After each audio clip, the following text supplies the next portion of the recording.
My name is Maliha. I got 10 grade 9s in my GCSEs including in English Literature, and today I'm going to give you my last minute tips on how you can maximise your grade in the exam with paper 1 coming up. I just want to say also that most of the advice I'm going to give in today's video is related to English Literature AQA primarily, but some of the advice that I give may be relevant to the other exam boards as well, but just bear that in mind. First bit of advice, and this is for all exam boards: watch the clock. Make sure that you're watching the clock and making sure that you're paying attention to how much time you're spending on a particular question. Don't get carried away and start spending the entire time writing the first question and then neglecting the other question, because you don't want to run out of time. English Literature is very time pressured. Not as time pressured as English language, but still time pressured. The highest marks are awarded to students that have a conceptualized response, and what that means is that you have like a particular concept, a particular idea, and all your other points kind of build on that idea. So instead of having loads and loads of random ideas scattered throughout your piece, you have one idea that kind of runs throughout your entire response. So how can you make your response conceptualized? What you can do is you can plan out your response in the beginning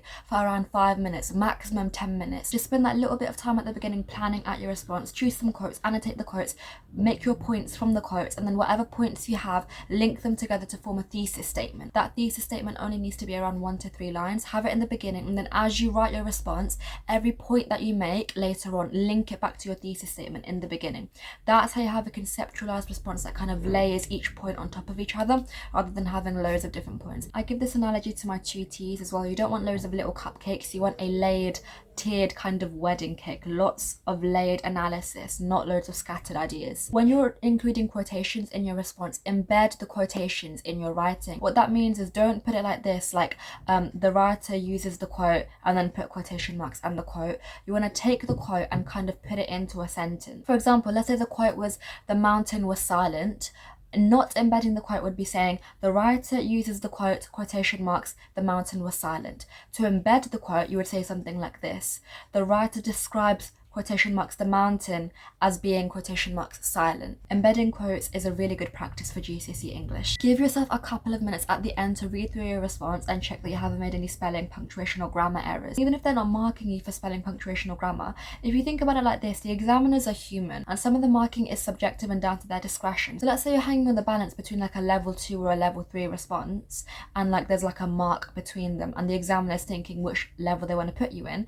If they're seeing loads and loads of spelling and grammar mistakes in your writing, they're more likely to subconsciously air you into the lower level. So having a response that has good spelling, punctuation and grammar will subconsciously make the examiner kinder to you in terms of their marking. Next piece of advice is you want to try and include some contextual ideas in your writing, so you can read up on different contextual ideas on places like Google Scholar. For example, you know, with Romeo and Juliet, elements of a Greek tragedy; with Macbeth, divine right of kings; with A Christmas Carol, Malthusian theory, Freud's psychodynamic theory, things like that. Having these different contextual ideas that you can insert into your writing would be really good. But obviously make sure that the contextual idea is actually related to the question. Don't just throw a random contextual idea into your writing to show off. You want to make sure it actually is relevant to the question, that you can actually link it. Last piece of advice is watch the Mr. Bruff playlist for your text on 1.5 or 2 times speed. Just binge watch all the videos in the playlist for your text on Mr. Bruff's YouTube channel. I highly recommend doing that. It's a really quick and efficient way to quickly see if you're missing any gaps and passively allow some of the ideas to get into your head. Also make sure you're going through your quotes as well. I highly recommend, if you have quote flashcards, go through your quote flashcards every day.